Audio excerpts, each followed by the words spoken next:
പാലക്കാട് നെന്മാറ വിത്തിനശ്ശേരിയിൽ വനംവകുപ്പ് സ്ഥാപിച്ച കൂട്ടിൽ പുലി കുടുങ്ങി. ഇന്ന് രാവിലെയാണ് പുലി കൂട്ടിൽ കുടുങ്ങിയത്. ധോണി സെന്റ് തോമസ് നഗറിലും മൂന്നാറിലും കാട്ടാനയും ഇറങ്ങി. മൂന്നാറിലെ ജനവാസ മേഖലയിൽ മതപ്പാടിലുള്ള പടയപ്പ എത്തിയത് ആശങ്കയായി.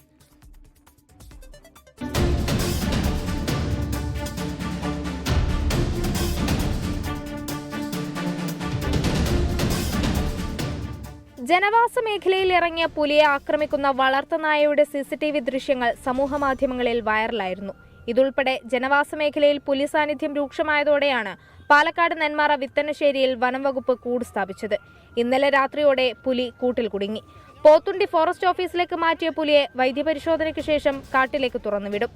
അതേസമയം ധോണി സെന്റ് തോമസ് നഗറിൽ ഇന്നലെ വൈകിട്ട് 6:30യോടെ 2 കാട്ടാനകളെത്തി.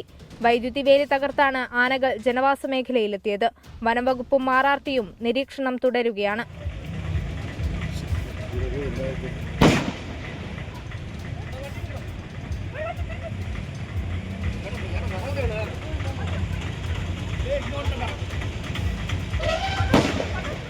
മൂന്നാറിലെ ജനവാസ മേഖലയിൽ വീണ്ടും പടയപ്പ ഇറങ്ങി.